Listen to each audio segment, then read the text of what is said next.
Hello, dear friends, 12th Science English Medium. We are in chapter 5, and today is its last lecture, 7th lecture. Only one topic which is left is chromosomal disorder.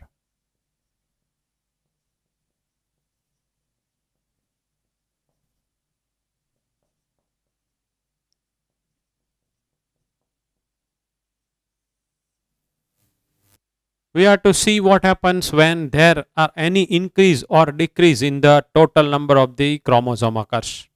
So we are going after numerical aberrations, not structural aberrations. Means what happens if some of the part of the chromosome is deleted और some of the part of the chromosome is added to it, वो अपने को आज नहीं देखना है क्योंकि वो तो सिलेबस में भी नहीं है. Now we are going to see how change in the total number of the chromosome can occur. If this so happen, then it is called ploidy. Ploidy. It is called ploidy, and it is further divisible into main two parts. The one is called euploidy, and second is called aneuploidy.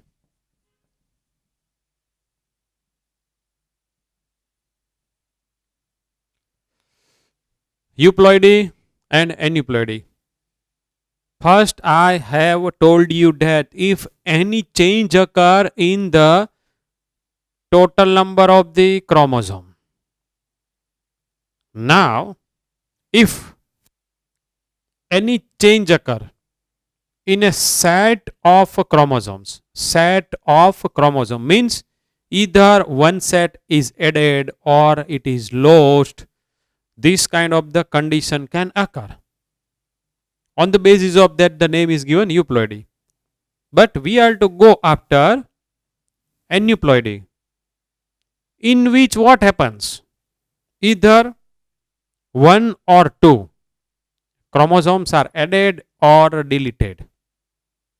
तो જ્યારે આખે આખા સેટમાં બધા બખાડ જંતર છે वो इसके लिए यूप्लॉइडी है. एक के बे खाली क्रोमोसोम इंक्रीज थाय के પછી डिक्रीज थाय, then it is aneuploidy. So in case of the euploidy, there is monoploidy or haploidy. Monoploidy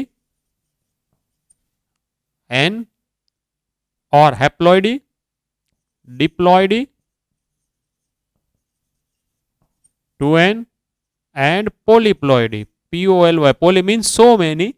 So polyploidy condition is 3n, 4n, 5n, most common in plants.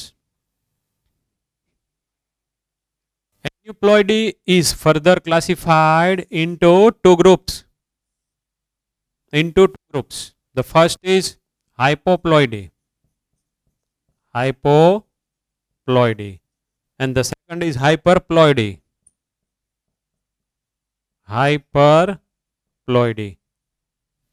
Hyper means increase in the chromosome number, hypo decrease in the chromosome number.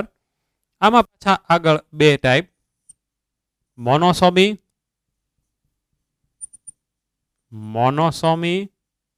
and nullisomy. यहां पर भी दो, trisomy and tetrasomy. Trisomy plus tetrasomy.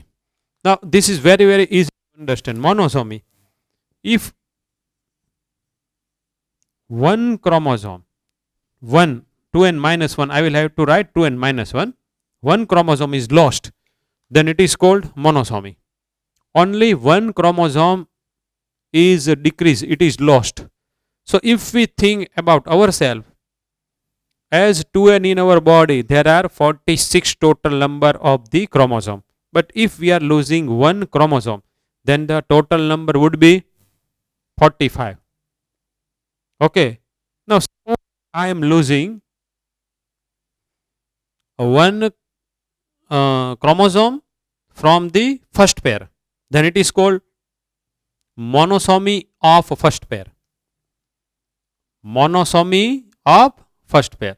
Whereas in case of the nullisomy, it is written as 2n minus 2 would mean one homologous chromosome pair is lost. Nullisomy of first pair would mean that there is no first pair in that particular person. Now remember, it may be double monosomy. Double monosomy. For example, one chromosome is lost from the second pair and one chromosome is lost from the fourth pair. Then it is called double monosomy. This is occurring for 2 times. And the ultimate result in the total number of the chromosome would be same in double monosomy and nullisomy. બે માં છેલ્લે તો આપણે હોઈએ તો કે તો આવું થાય તો 46 માઇનસ 2 એટલે 44 ક્રોમોસોમ. જો આવું બે વખત થાય, એક થશે પેર નંબર 1 માં ને બીજું થશે પેર નંબર 2 માં સપોઝ, તો એમાં તે total number of the chromosome તો હરખા જ રહેશે. ટોટલ નંબર કહું છું, કયા બધા ક્રોમોસોમ વીઆઈ ગયા એની હું વાત નથી કરતો.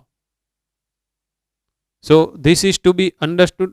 પણ ચિંતા કરવા જેવું નથી. આ એક ખાલી મોનોસોમી સુધી સમજાઈ ગયું તો ઘણું છે.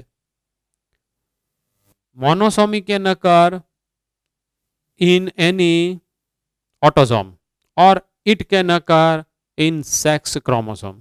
For example, suppose it is occurring in the sex chromosome. So one X is lost, then it is written as XO. One X नहीं है तो कुछ भी नहीं है, तो मैंने यहाँ पर लगा दिया O. So when this type of the condition occurs in the human, it is called Turner syndrome. Turner syndrome.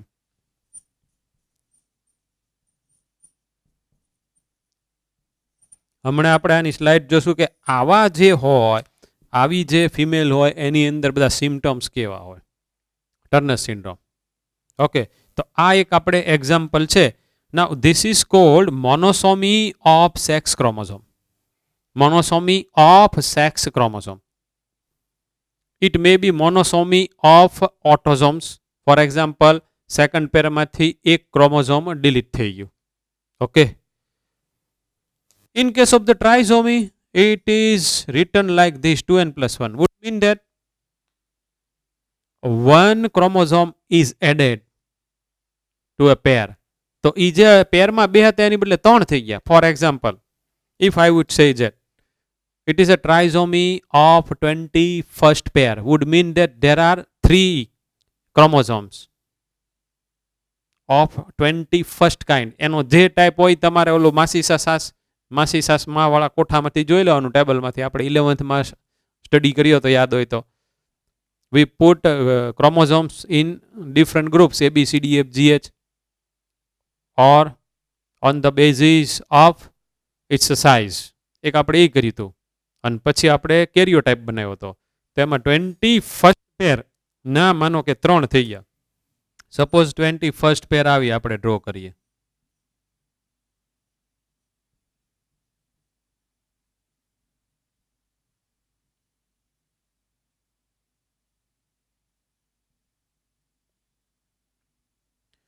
તો એમાં ખરેખર હોવા જોઈએ 2, એની બદલે 3 થઈ ગયા છે.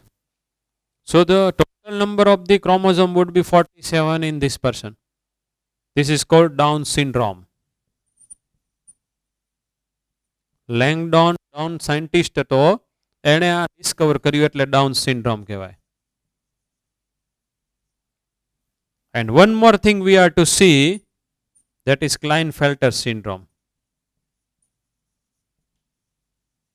Klinefelter syndrome. It is trisomy of sex chromosome. Trisomy of, this is 21st. Trisomy of autosome, because 21st pair is a autosome kind.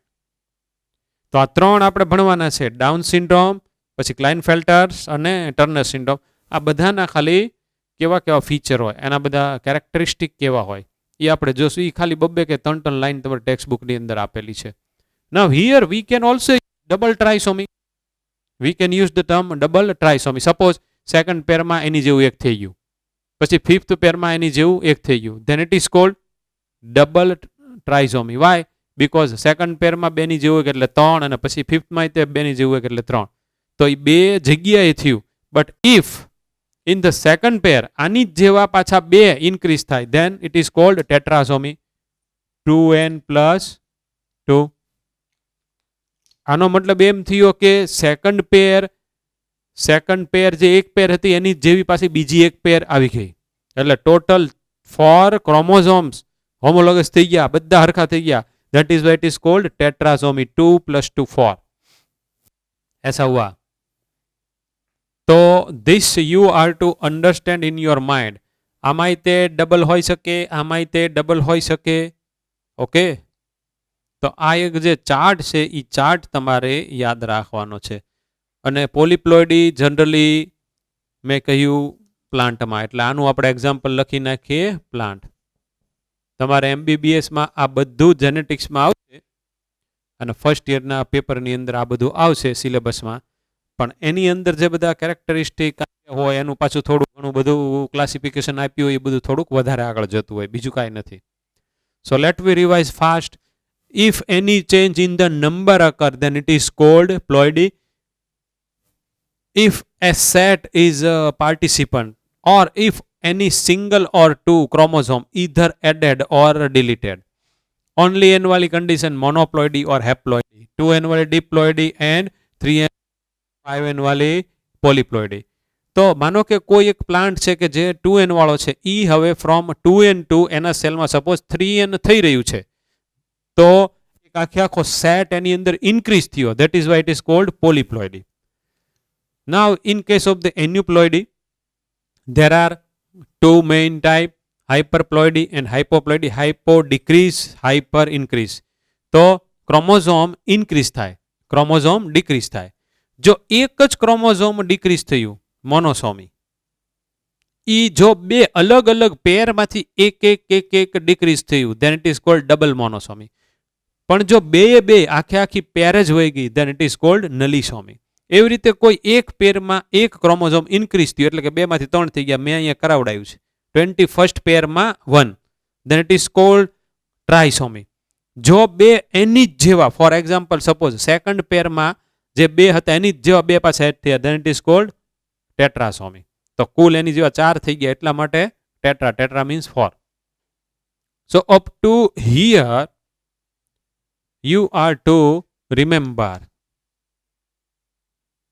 Now we are going to see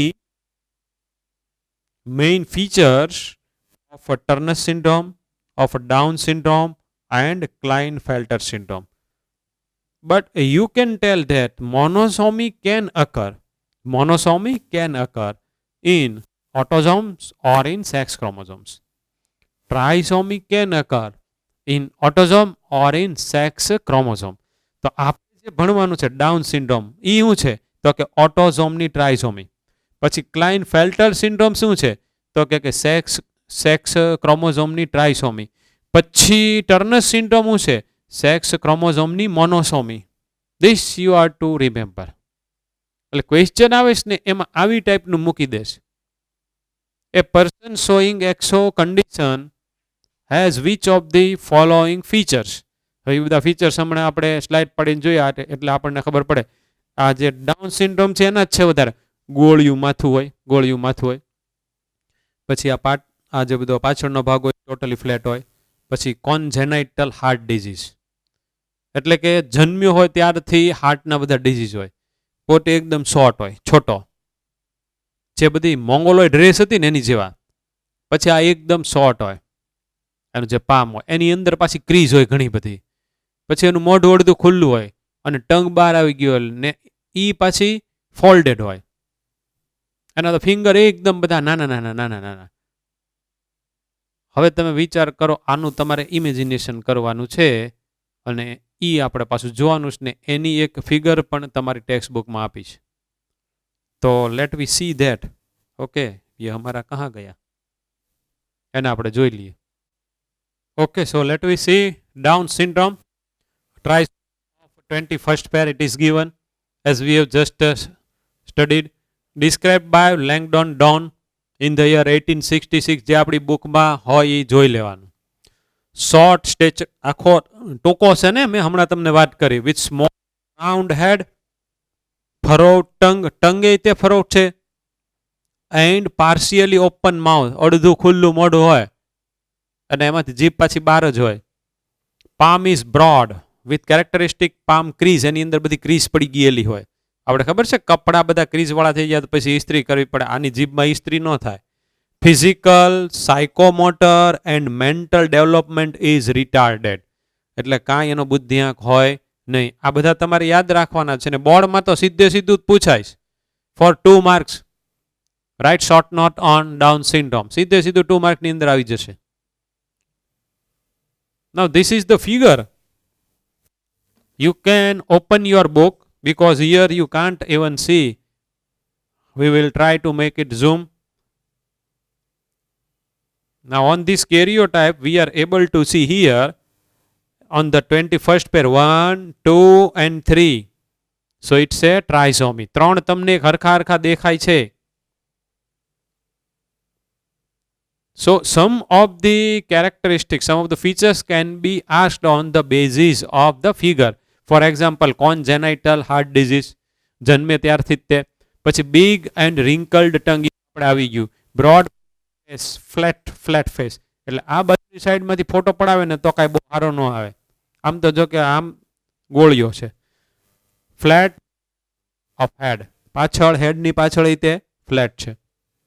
many loops, tips, finger tips પર ઘણા બધા loop પડી ગયેલા ને palm crease આપણે જે વાત કરી આવી ગયું.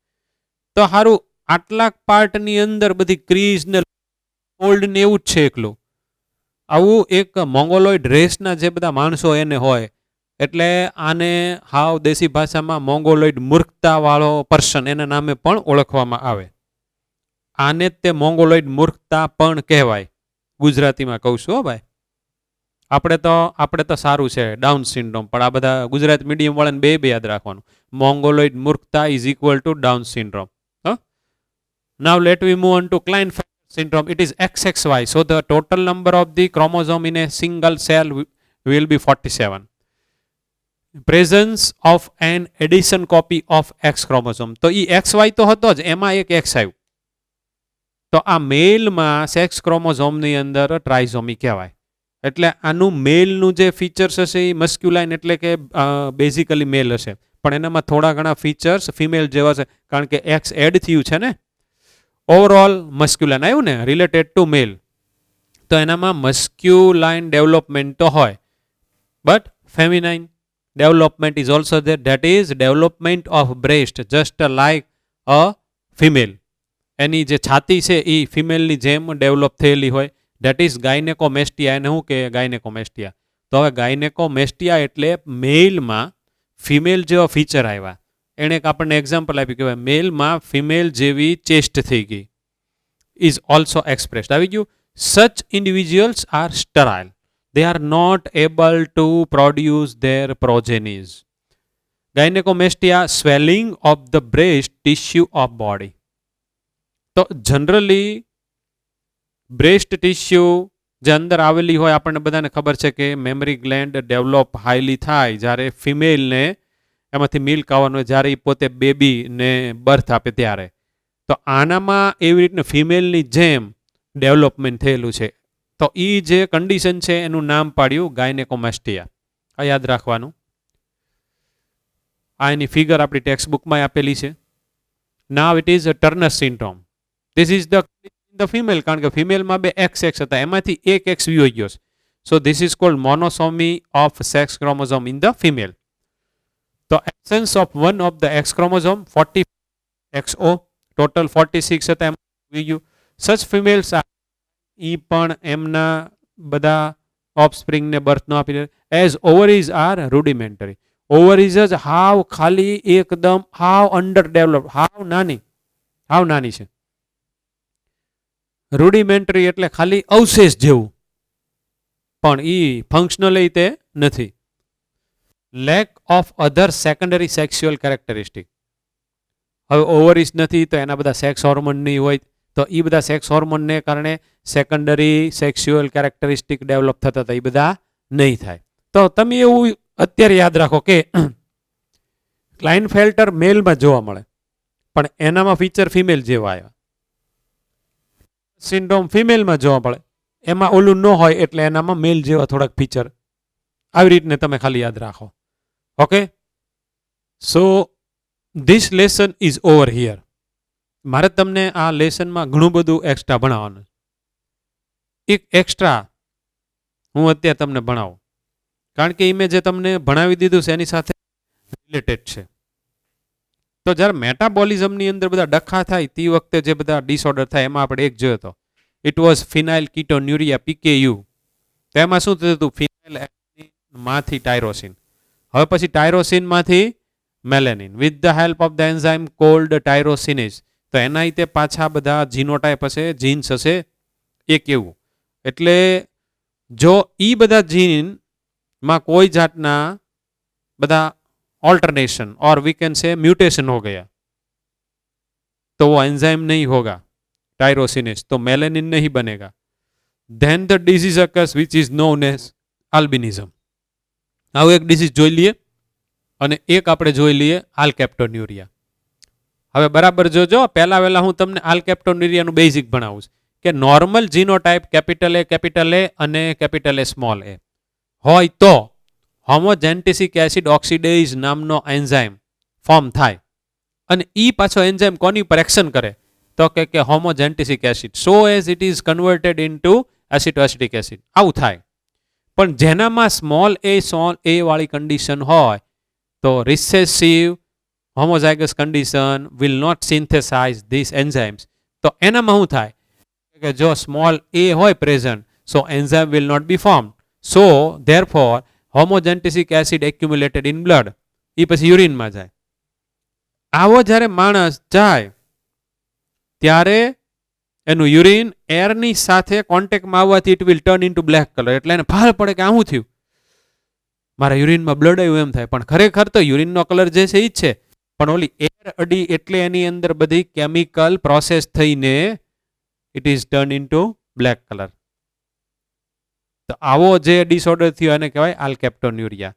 This are called metabolic disorder. આની જેવો બીજો જોઈ લઈએ, अल्बिनिज्म. जो आ गयु ने टायरोसिन में से बन रहा है melanin. Melanin is required for giving colour to, तो कि आपणी स्किन है, आपड़ा हेयर है, खास करीने आपणी स्किन माटे. But this is achieved with the help of the enzyme called tyrosinase. અને આ tyrosinase is form due to capital C small c or capital C. તો આ ડોમિનન્ટ જીન છે કેપિટલ સી, પણ જેનામાં સ્મોલ સી હોય એને ટાયરોસિન ન બને, so enzyme will not be form. તો મેલેનિન એબસન્ટ એટલે આઈસ, હેર, સ્કિન આ બધા કલરલેસ થઈ જાય. इसको बोलते हैं अल्बिनिज्म. ये जो माणस है अल्बिनो कहवाय, अल्बिनो माणस. एक्चुअली आ टर्म આવી છે રેટમાંથી. ઓલા બધા વ્હાઇટ કલરના રેટ હોય ને, they are cold albino rates. તો આના તો કેસીસ આપણા ભાવનગરમાં છે અને બીજા તમારા સિટીમાં પણ હોઈ શકે, તમે એને જોયા હોય. જે તમે બપોરે નીકળો કોક વખત અને ઓલા ટોપી બોપી પહેરીને આપણને એમ લાગે કે આ કોક ફોરેનર જાય છે, પણ એ પ્રોડક્ટ આપણી જ હોય, એટલે કે ઇન્ડિયાની જ હોય. તો it is actually albinism disorder.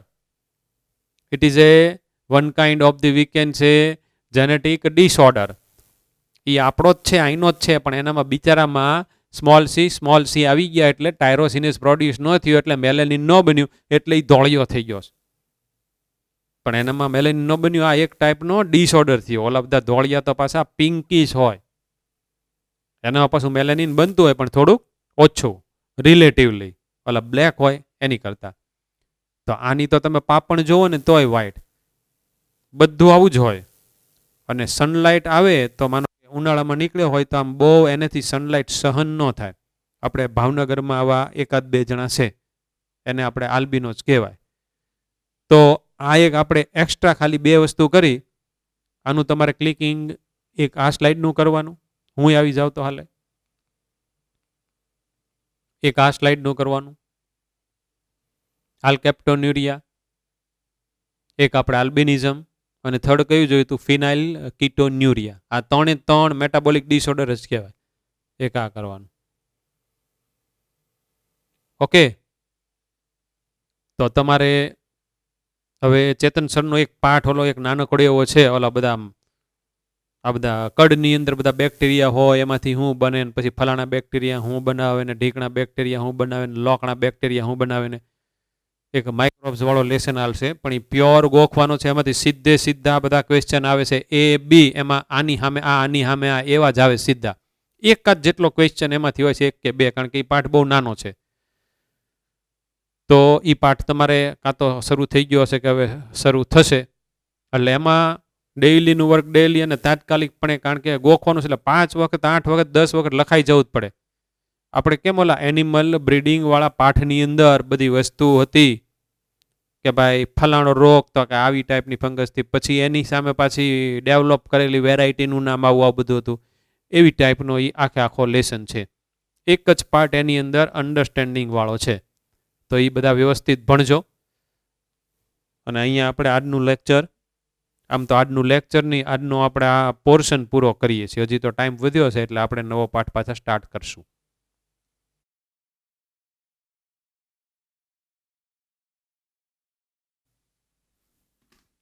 Hello, so my dear friends, નવો લેસન 20-25 મિનિટ આપણે ઓલો પાઠ પૂરો કર્યો એને થઈ. This is ecosystem. Now this lesson is very easy. Like some of the previous lessons, there were so many things which were to be mugged and you did it wonderfully. लेकिन इसके अंदर बहुत सारा मगिंग नहीं है. मतलब कोई भी अगर अपने को एग्जाम्पल याद रखना है, ये कोई एनिमल का नाम है या फिर ये प्लांट का नाम है, ऐसा कुछ नहीं है. कॉन्सेप्ट है. And in some of the topics we are to follow our textual language, nothing more than that. So I would say that this is one of the most easiest lesson. Concepts are there, no doubt. So first of all, let we understand the meaning of ecosystem.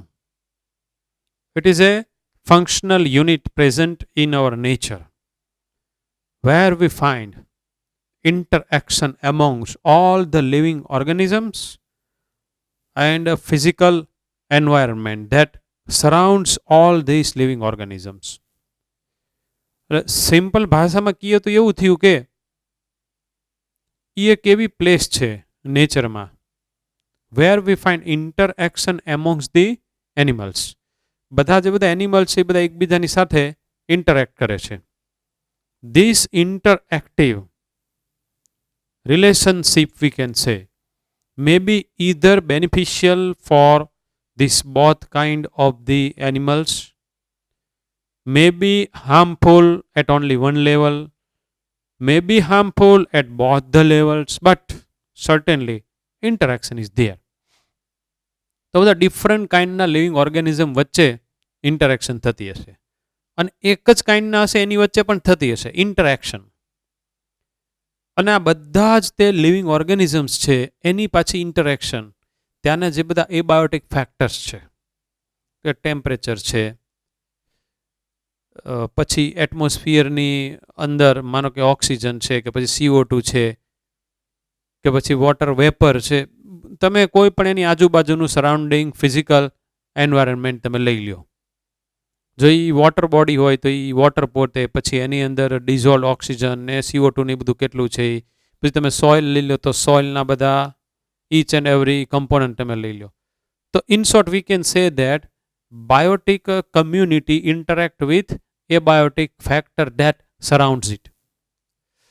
અને એ જે એક unit constitute કરે it is called ecosystem. According to some of the ecologists, our whole biosphere is considered as global ecosystem. Now the new term is in front of you, that what is the meaning of biosphere. So it is the place of our earth where living organisms are found. જ્યાં પણ અર્થ ઉપર living organism મળે એને આપણે biosphere કહેવાય collectively. So let we classify this ecosystem.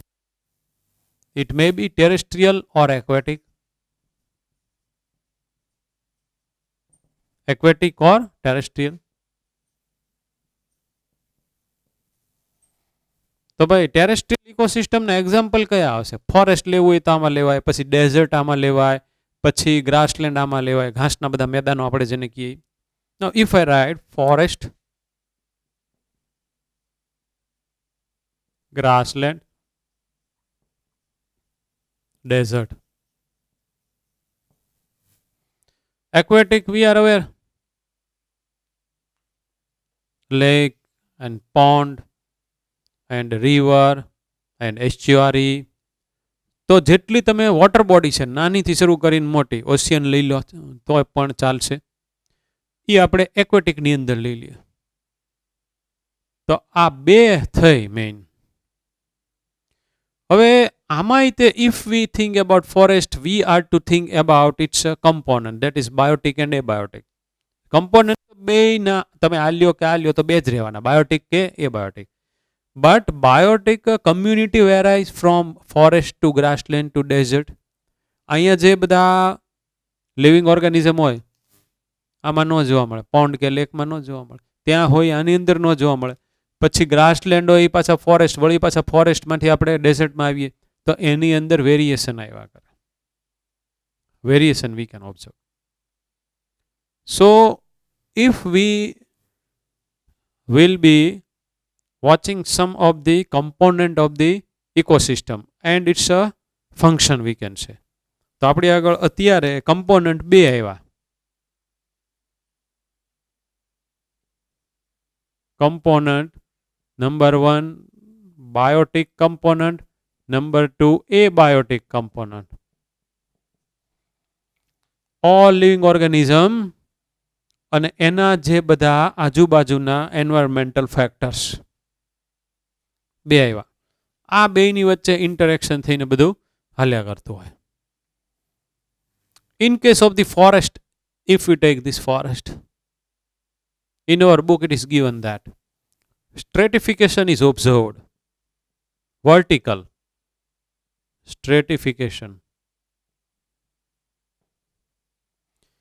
આનો મતલબ સમજવો હોય તો એ જે આપણને કેવા ભાગે સીજ આપણે સમજી લઈએ તો આપણને ખબર. આમ જોઈએ તો એક ટાઈપના બધા લેયર થયા, first layer, second layer, third layer. But what is the meaning of layer over here, right? તો એક આને જોઈએ અને આને, તો પછી આમનામ તમને બધાને ખબર છે grassland. So in what we find, let me draw here one small forest, tree which are very tall. એક ડ્રો કરીશ, તમારા 1000 માનવાના છે, જંગલમાં વ્યા જાઓ ગમે તે ફોરેસ્ટમાં. ધેન શ્રબ, આનેથી થોડાક નાના. Then herbs like grasses. So this is vertical stratification, main, that is first, second, third, 3 layers are there.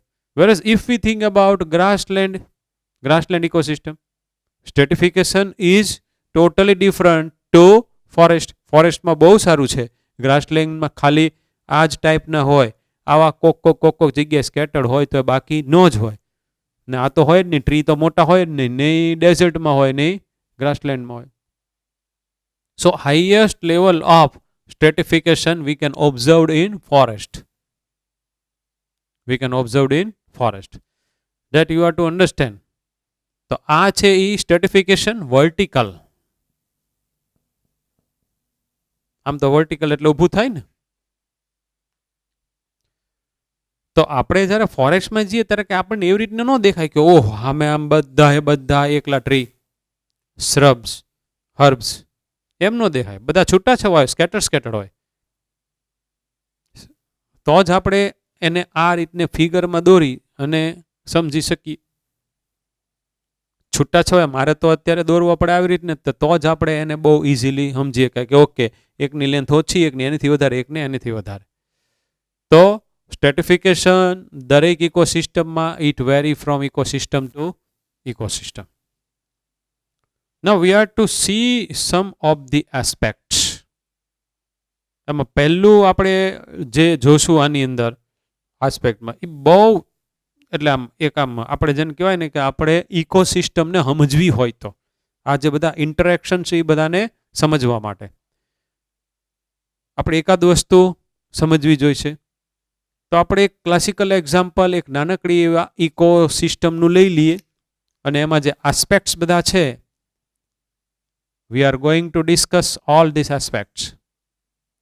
એક શેલો વોટર બોડી લઈ લઈએ છીએ.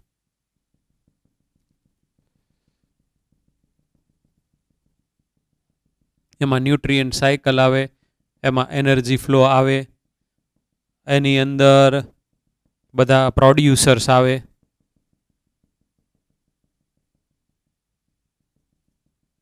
એની પ્રોડક્ટિવિટી આવે.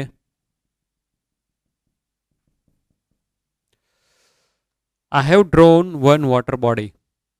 Shallow water છે, થોડુંક છીછરું વોટર બોડી છે. તમને નવાઈ લાગશે કે we can consider this as one ecosystem. એક નાનકડું એવું ખાબોચિયું હોય ને એને એનું પોતાનું તે સ્પેસિફિક ઇકોસિસ્ટમ હોય.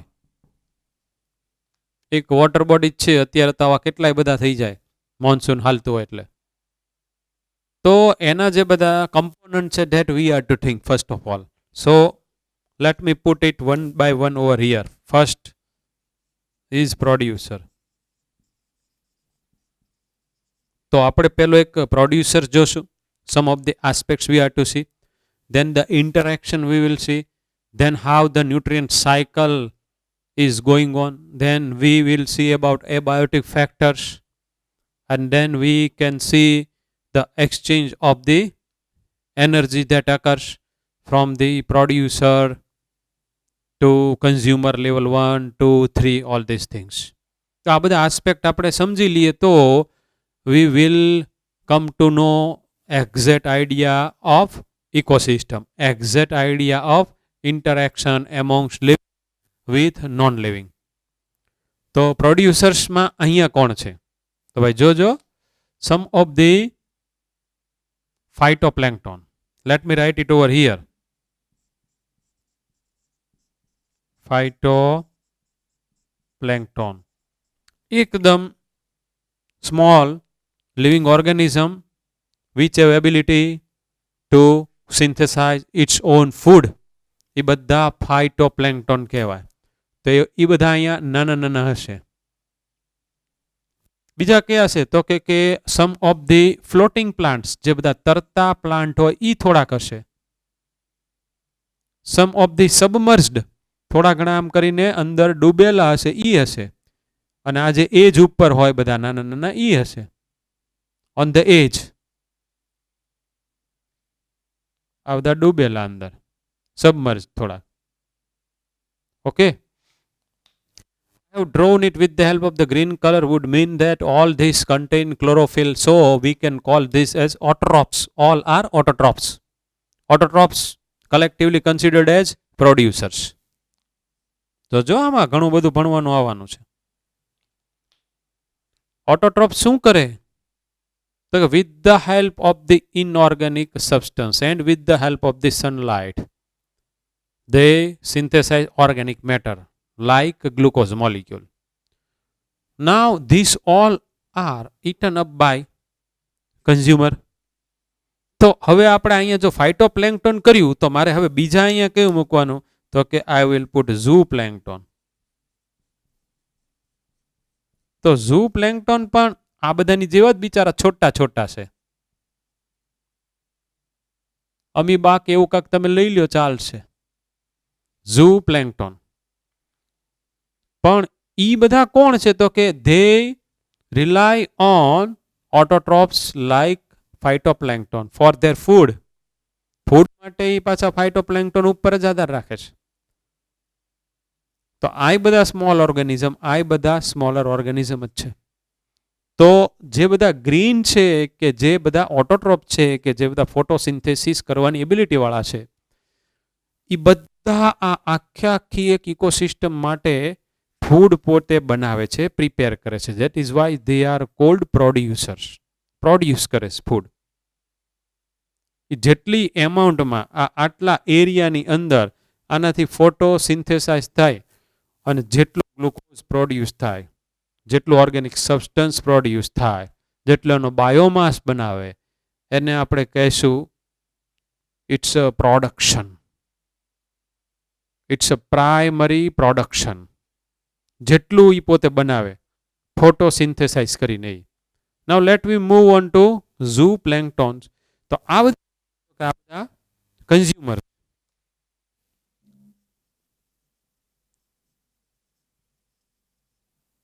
આ સેકન્ડ આવ્યું કન્ઝ્યુમર. આમાં ને આમાં જ આપણે આગળ હાલીએ છીએ. સો ઝૂ પ્લેન્કટોન ઇટ ફાઇટોપ્લેન્કટોન. હવે આ બધા જનરલી હોય, અહીંયા નીચે હોય કાંક જગ્યાએ, અહીંયા પડે. Now think, when the life cycle of phytoplankton and zooplanktons are over, life cycle, they are certainly going to die and its a dead body will be settled down at the bottom, right? આ બધાને હવે આપણે dead બોડીને પાછા આપણે black કલરથી draw કરીએ.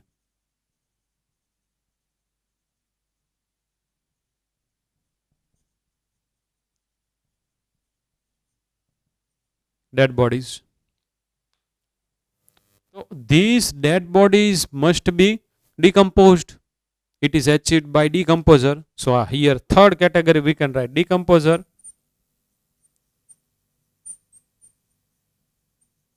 આના એક્ઝામ્પલમાં કયા? Bacteria, fungi, bacteria, fungi and some flagellates. More proper, bacteria and fungi. So bacteria and fungi gets energy from this dead body. So with the help of bacteria and fungi, this dead bodies is going to be decomposed so as mineral ions are produced. We will see the whole process of decomposition in our next lecture. So here what happens, actually these dead bodies contain complex organic substance, complex organic matter. With the help of the bacteria and fungi, it will be transformed into simple organic and from there to simple inorganic. તો આ આખી process થઈ. એમાં આપણે આવશે કે મિનરલાઇઝેશન ને હ્યુમિફિકેશન ને બધું થશે. તો એવું બધું અહીંયા થયું એટલે અહીંયા પાછું ઇનઓર્ગેનિક ને સિમ્પલ ઓર્ગેનિક સબસ્ટન્સ થઈ ગયા, વધી ગયા, એવું થયું. So this clearly indicates that when time passes, what happens, that construction is going to be happen at bottom level. So as here we find some of the soil like structure, એક જમીન જેવું થઈ જશે, where root can be implanted. Roots can be implanted. So some of the new plant can enter to this ecosystem. So this is the facility for the plants that has roots. So these rooted plants can implant their root over here and can grow. If this so happens, then the future of this water body will be no more. Correct? Now, આની આખું જે function થઈ રહ્યું છે, functions of this little ecosystem, એ જે rate ચાલી રહ્યું છે એને કંટ્રોલ કોણ કરશે? તો કે નંબર 1 સૂરજ દાદા, સનલાઇટ એની ઉપર કેટલી ડિરેક્ટ થાય છે? सेकंड, यहाँ का टेम्परेचर क्या है, डे लेंथ कितनी है, means surrounding environmental factors will decide the rate of the function of this ecosystem. The most important thing, આ બધું ભેગું થાય ત્યારે આ બધું થાય, એમને ન થાય. માનો કે ટેમ્પરેચર અતિશય હોય, full temperature is there, dead body is too much, what will happen? This is going to be diminished. तो इसका कोई भविष्य नहीं. इवोपरेशन होगा, वाटर वेपर हो जाएगी. यहाँ पर construction of the soil like thing, soil like एक आखे आखू लेयर बनी गયું soil like. So this layer is constructed, certainly this is going to provide facility for the rooted plants. આ તો ખતમ થઈ જશે. So you might have seen some of the artificial ecosystem, that is ecosystem generated by human. આપણે જે aquarium બનાવીએ એ છે, પછી કોઈ પણ માણસે બધાએ ફાર્મ હોય બનાવેલા એ છે, અને આવા વોટર બોડી બનાવ્યા હોય એ છે. સો મેન મેડ વોટર બॉडी का जो फ्यूचर होता है, it is very very short due to this reason that we are going to see in the topic of pollution. It is called eutrophication. અત્યારે મેં ઈજ તે ટોપિક થોડોક અહીંયા તમને હલાવ્યો છે, આની અંદર છે નહીં. આમાં તો અહીંયા ખાલી આના બધા કમ્પોનન્ટ થઈ ગયા અને આ બધા એબાયોટિક કમ્પોનન્ટ, એટલે અહીંયા આપણી ટેક્સ્ટ બુકમાં બધું ફિનિશ થઈ ગયું, આપેલું નથી. પણ આ મેં અત્યારે તમને સમજાવ્યું કારણ કે આ આપણે આગળના લેસનમાં નીડ છે. Okay, now let me move on two productivity.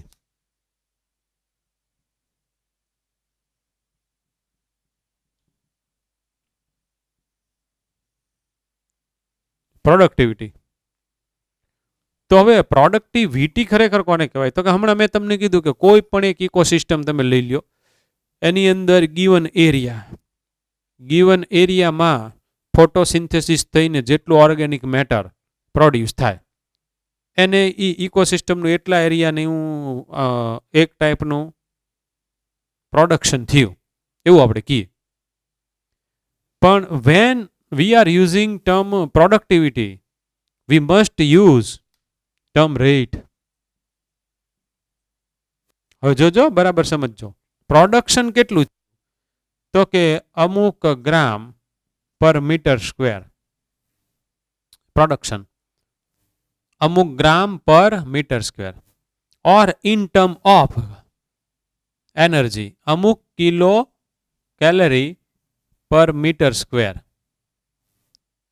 1/1 metre square area છે, એની અંદર અમુક ગ્રામ ફોટોસિન્થેસિસ થઈ અને ગ્લુકોઝ બન્યું એમ આપણે માનીએ. પણ જો આપણે રેટ એકચ્યુઅલી ફિક્સ કરવો છે તો સેમ વસ્તુ છે ને, પ્રોડક્ટિવિટીની તમારે ડેફિનેશન માટે you are to use term rate. The rate at which આ વસ્તુ તમારે યુઝ કરવી પડે.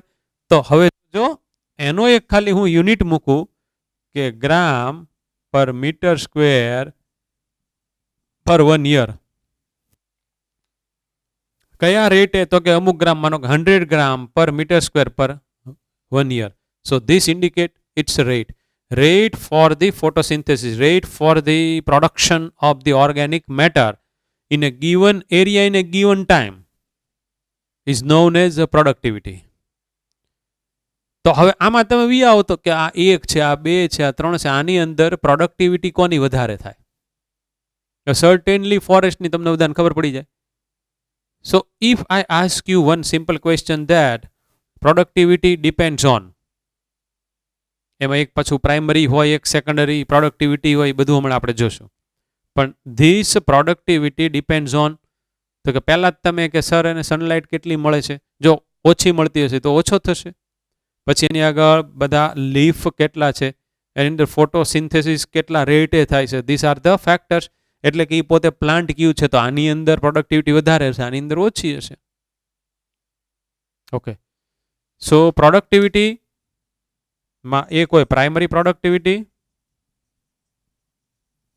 And second is secondary productivity. Primary productivity can be understood at producer level. આ લેવલે આપણે શીખીએ. અને સેકન્ડરી એટ કન્ઝ્યુમર લેવલ. આ બે વસ્તુ છે. હવે આમ એક ગ્રોસ પ્રાઇમરી પ્રોડક્ટિવિટી અથવા gross primary production. Gross primary production એટલે હવે સમજો કે કોઈ એક ઇકોસિસ્ટમની અંદર જેટલા પ્લાન્ટ છે સપોઝ, એ પ્લાન્ટે આ મુજબ જેટલું ફોટોસિન્થેસિસ કરીને ઓર્ગેનિક સબસ્ટન્સ પ્રોડ્યુસ કર્યું, for example 1000 kilo calorie, A any gross primary productivity થઈ. જે એનો ગિવન એરિયા, એટલે આપણે તો અત્યારે આખે આખું જ લઈ લીધું છે, અને ટાઈમ એટલે કે પર 1 યર. હવે કેવું જોજો, એણે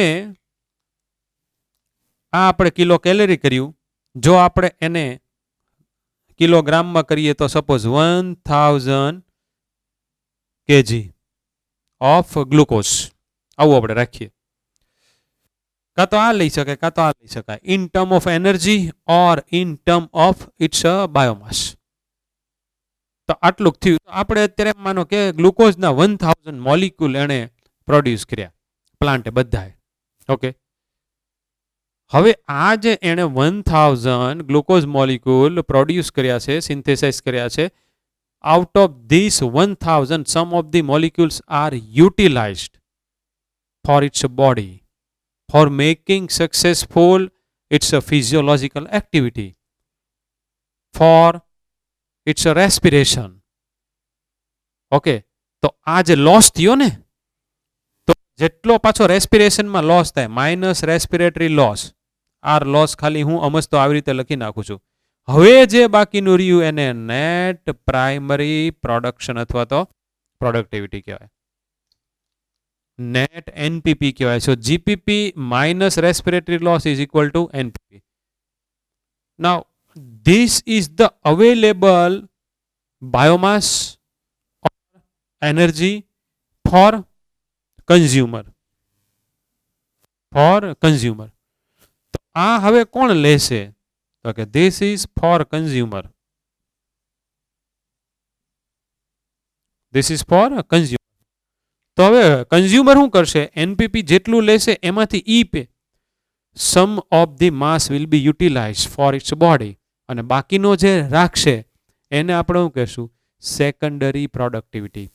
So we can say that secondary productivity can be considered at consumer level, whereas primary productivity can be considered as producer level. એમાં એક ગ્રોસ હોય, એક નેટ હોય. ગ્રોસ એટલે એ પોતે ટોટલ જેટલું બનાવે છે એટલું, અને એમાંથી જે પોતે પોતાના બોડીમાં રેસ્પિરેશન માટે યુઝ કરી લીધું, બાકીની બધી એક્ટિવિટી પછી જે રહ્યું એને નેટ કહેવાય. આ એક આપણી ટેક્સ્ટ બુકની અંદર સરસ આપેલું છે. અને ફેક્ટર્સ આની ઉપર એફેક્ટ કયા કરે, ફેક્ટર્સ એફેક્ટિંગ ઇટ, હમણાં આપણે જોયું એ. એટલે હું તો ખાલી અત્યારે ફર્મો તમારા માઇન્ડમાં ફિક્સ કરી રહ્યો છું કે અહીંયા આવો એક મુદ્દો આવે છે કે આ બધાની ઉપર એનો રેટ વધઘટ થયા કરે, એની પાછળ रिस्पॉन्सिबल બધા કોઝિસ કયા હોય, उसको हम बोले કે ફેક્ટર્સ એફેક્ટિંગ ઓન ધીસ. ઓકે, તો એ આપણી આગળ એક સ્લાઇડ છે, હમણાં આપણે પાછા જોઈ જ લઈએ કે પછી મિસ આઉટ નથી થઈ ગયું ને, એ આપણે જોઈ લઈએ છીએ. એટલે as such now let we see that slide. Okay, તો हम स्लाइड देखते हैं. ઓકે, તો પહેલા rate of function of pond is regulated by, આપણે જે આ લીધું હતું ને પોન્ડ, એની વાત કરે છે. ધ સોલર ઇનપુટ અંદર જેટલું આવ્યું એટલું, ધ ટેમ્પરેચર આપણે અહીંયા લખ્યું જ છે, પછી day length it is over here is છે, and other climatic condition regulate the rate of function of the entire pond. આપણે જે અહીંયા આ એક વોટર બોડી લીધું એ હવે મૂવ થઈએ. Primary productivity depends on primary plant species of a particular area. અહીંયા ખાલી એકલા ગ્રાસ જ હશે, અહીંયા તો અલગ અલગ ટાઈપનું હશે, તો આ એરિયાની અંદર વધારે હોવી જોઈએ ફોરેસ્ટમાં. Environmental factors, if we think about the forest. Now let we draw some of the plants which are living under the shadow of this canopy. તો આ પ્લાન્ટની બિચારાકની પોતાની પાછી પ્રોડક્ટિવિટી ઓછી હશે, કારણ કે આને સનલાઇટ ઓછા મળવાને ને. સનલાઇટ અહીંયાથી આવશે તો અહીંયા વચ્ચે હર્ડલ આવી જાય, આમાંથી પાસ થ્રુ થઈને આમથી આવે તો અહીંયાથી કાંક પાસ થ્રુ થઈને આવે તો જ એને મળે, નહીં ન મળે. આપણે ફોટોસિન્થેસિસ વખતે આવી ગયું હતું લિમિટિંગ ફેક્ટરમાં, લાઇટવાળામાં. હા, તો જો આપણે અત્યારે પર્ટિક્યુલર આનું નથી વિચારવાનું. We are thinking about the whole ecosystem and vertical stratification. તો જ્યાં પ્લાન્ટ વધારે, જ્યાં લીફ વધારે, જ્યાં કેનોપી બધા મોટા મોટા, they are able to utilize more radiant, more sunlight energy, right? Radiation energy. But availability of the nutrients જ્યાં વધારે, તો હવે availability of the nutrients વધારે ક્યાં હોય? Where we find more and faster rate of decomposition. Dead body ફટાફટ decompose થશે તો આપણને ન્યુટ્રિશન બધું વધારે અવેલેબલ થશે, નહીતર નહીં થાય. એટલે જે બધા હજી નવા વોટર બોડી થયા હોય એમાં હજી પ્રોડક્ટિવિટી બહુ ઓછી હોય, પણ જે સ્ટેબલ હોય હરખી રીતને સિન્સ લોંગ હોય ત્યાં પછી સારી હોય. સિન્થેટિક પ્લાન્ટ, બરાબર, જ્યાં લીફ મોટા, કેટલાય આખા પ્લાન્ટ. તો હવે ટ્રીની જનરલી વધારે હશે, પછી શ્રબ્સની એની કરતાં ઓછી, હર્બ્સની તો એની કરતાં પણ ઓછી હશે. હવે આમાં જુઓ, yearly net primary productivity it is 170 billion tons. આટલી છે આપણા આખા બાયોસ્ફિયરની.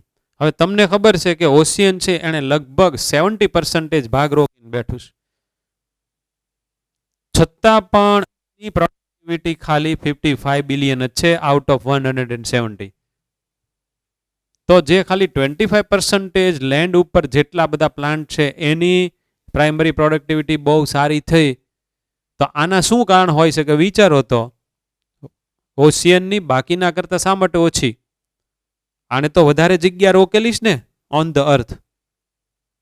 તો કે પહેલા એની અંદર પેનિટ્રેશન ઓફ લાઇટ અમુકથી વધારે તો લાઇટ અંદર જઈ ન શકે, એટલે ત્યાં નીચેના બધા પ્લાન્ટ હશે એની અંદર ફોટોસિન્થેસિસ ઇમ્પોસિબલ. હવે જે બધા નાના રિયા એ બધા થાય. બીજું એની અંદર પાછી સેલિનિટી વધારે છે ઓશિયનમાં, એટલે આવી ટાઈપના એના બધા ફેક્ટર્સ હોય. એક તો સનલાઇટનું પેનિટ્રેશન મેઇન એનું કોઝ આવી ગયું, કારણ કે સનલાઇટ નહીં હોય ત્યાં કદી ફોટોસિન્થેસિસ નહીં હોય, ત્યાં પછી પ્રોડક્ટિવિટી જેવું કાંઈ હોવાનું જ નહીં. એટલે જેટલાને મળે એટલામાંથી આટલું જ થાય છે. ત્યાં કોઈ દિવસ ટ્રી તો હોવાના નહીં ઊંડે. એટલે અમુક સ્પેસિફિક ટાઈપના પ્લાન્ટને સર્વાઈવ થવા માટેનું એટમોસ્ફિયર ત્યાં છે, વી કેન સે ધેટ. સો આજનું આપણે લેક્ચર આટલું રાખીએ છીએ. આ તમારી ઇકોલોજીની અંદર ઇકોસિસ્ટમમાં અત્યારે કયા ટોપિક વાંચવાના, એક તમારે પેજ નંબર હું તમને કહી દઉં. ઉભા રહ્યો, અહીંયા કાંક બુક પડી જશે. મેં આમ તો પેજ નંબર કાઢેલું જ હોય. ઇકોસિસ્ટમ શરૂ થાય છે 241, પછી 242, એમાં પહેલું 14.1 ecosystem structure and function and 14.2 productivity. બસ આટલું જ વાંચવાનું છે. મૂળ એક જ પેજ જેટલું હાલ્યું છે, બાકી આપણે ઇકોસિસ્ટમમાં બીજું કાંઈ હલાવ્યું નથી. પણ આમ તો આ બધું તો તમે વાંચો તોય તમને આવડી જાય એવું છે, પણ આનું બોર્ડ વર્ક ખાસ તમારા માટે અગત્યનું છે. પાછો બોર્ડ વર્ક હું અહીંયા એક વખત તમારી સામે ખોલી જ નાખું છું. એનો તમારે ફોટો પાડવો હોય તો તમે પાડી લેજો, કારણ કે બોર્ડ વર્ક ખૂબ અગત્યનું છે આપણા માટે. Ready? I have to open the pin and then you can take a click. હવે આપણી પાસે મસ્ત પડદો આવી ગયો, સીધો એની મેળા ઉપર વ્યૂ જાય એવો. ઓકે, હવે બોર્ડ વર્કનો એક ફોટો પાડી લ્યો તમે. Let me close it. જાદુગરી થઈ ગઈ, બધું ધીમે ધીમે સરસ થઈ ગયું. આનો એક ફોટો પાડી લો, હું આગો વ્યૂ જાઉં છું. Screenshot should be good. પછી થિયરી વાંચતા આમાં પાછા તમારે તમારી જે બધી ટર્મિનોલોજી નાખવાની હોય એ બધી નાખી દેવાની. હાર્ડલી 2-3 આવશે એ આમાં આપણે ઉમેરી દેવાની.